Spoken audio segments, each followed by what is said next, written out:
বন্ধুরা, আজকে আমি এমনভাবে দুধ পুলি বানিয়ে দেখাবো যেভাবে বানালে দুধ পুলি একদম নরম তুলতুলে হবে আর ঠান্ডা হয়ে গেলেও কিন্তু শক্ত হবে না। তো পুরো ভিডিওটি দেখার অনুরোধ করছি। তো বন্ধুরা, দুধ পুলি বানাবো তার জন্য প্রথমে ওভেনের ওপর কড়াই বসিয়ে কড়াইয়ে 1 গ্লাস মতো জল দিলাম। এবার 1 চা চামচ মতো লবণ দিচ্ছি। জল ফুটে গেছে। এখন একটি ছোট বাটিতে মেপে 2 বাটি চালের গুঁড়ো দিয়ে দিচ্ছি। আর এখানে যতটা চালের গুঁড়ো দিলাম তার 1/4 ভাগ সুজি দিচ্ছি। তো বন্ধুরা, কতটা চালের গুঁড়ো আপনারা দিচ্ছেন সেই পরিমাপ বুঝে সুজি দিতে হবে। এখন এই দুইটো উপকরণ খুব ভালোভাবে 2 মিনিট মতো নাড়াচাড়া করে নেব মিডিয়াম টু লো ফ্লেমে। তো বন্ধুরা, এইভাবে নাড়াচাড়া করে নিতে হবে যাতে সুজি আর চালের গুঁড়ো খুব ভালোভাবে একসাথে মিশে যায়। তো আমি খুব ভালো মতো মিশিয়ে নিয়েছি। এখন এটিকে 5 মিনিটের জন্য রেখে দেব।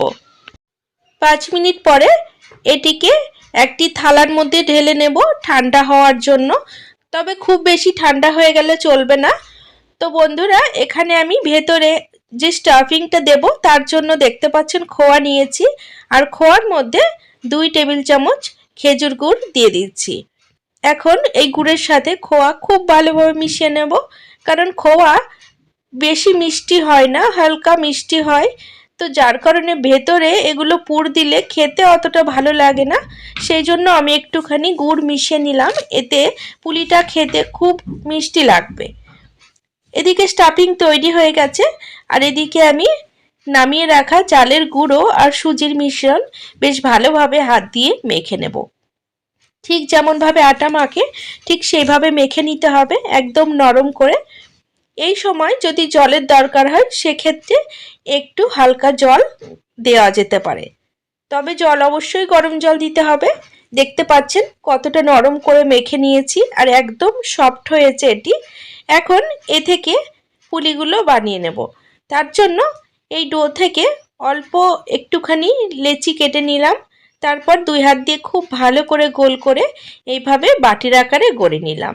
এখন এর মধ্যে বেশ খানিকটা খোয়ার পুর দিয়ে 2 মুখ খুব ভালো করে বন্ধ করে নিতে হবে। এমনভাবে বন্ধ করতে হবে যাতে খেয়াল রাখতে হবে ভেতরের পুর যাতে বেরিয়ে না যায়। এখন এই একইভাবে বাকি পুলিগুলো গড়ে নেব। বন্ধুরা, ভিডিওটি যদি ভালো লাগে অবশ্যই একটি লাইক করে দেওয়ার অনুরোধ করছি। আর আমার সাথে থাকার জন্য চ্যানেল সাবস্ক্রাইব করে বেল নোটিফিকেশনটা অবশ্যই অন করে রাখবেন। তো বন্ধুরা, দেখতে পাচ্ছেন এখানে আমি খুব সুন্দর ডিজাইন করে সমস্ত পুলিগুলো গড়ে নিয়েছি। খুব বেশি বড় সাইজেরও বানাইনি, আবার খুব বেশি ছোট সাইজেরও বানাইনি, মিডিয়াম সাইজে বানিয়ে নিয়েছি। এখন আমি ওভেনের উপর একটি কড়াই বসিয়ে বেশ 1.5 লিটার মতো ফুল ফ্যাট ক্রিমের দুধ ঢেলে দিলাম। এখন দুধে বলক উঠে গেছে। তো 2বার বলক তুলে নিয়ে এর মধ্যে তেজপাতা আর 5 থেকে 6টা এলাচ থেতো করে দিয়ে দিলাম।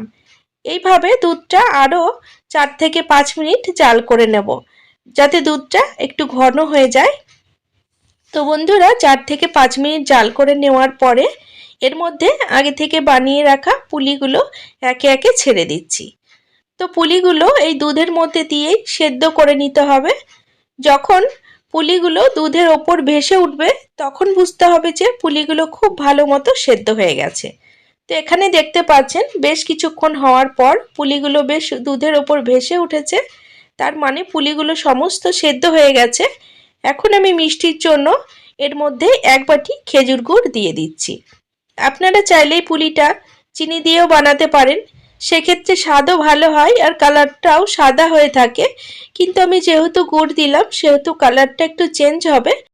আর বিশেষ করে শীতকালে আমার মনে হয় এই খেজুর গুড় দিয়ে পিঠে পুলি বানালে কিন্তু তার স্বাদই অন্যরকম হয়।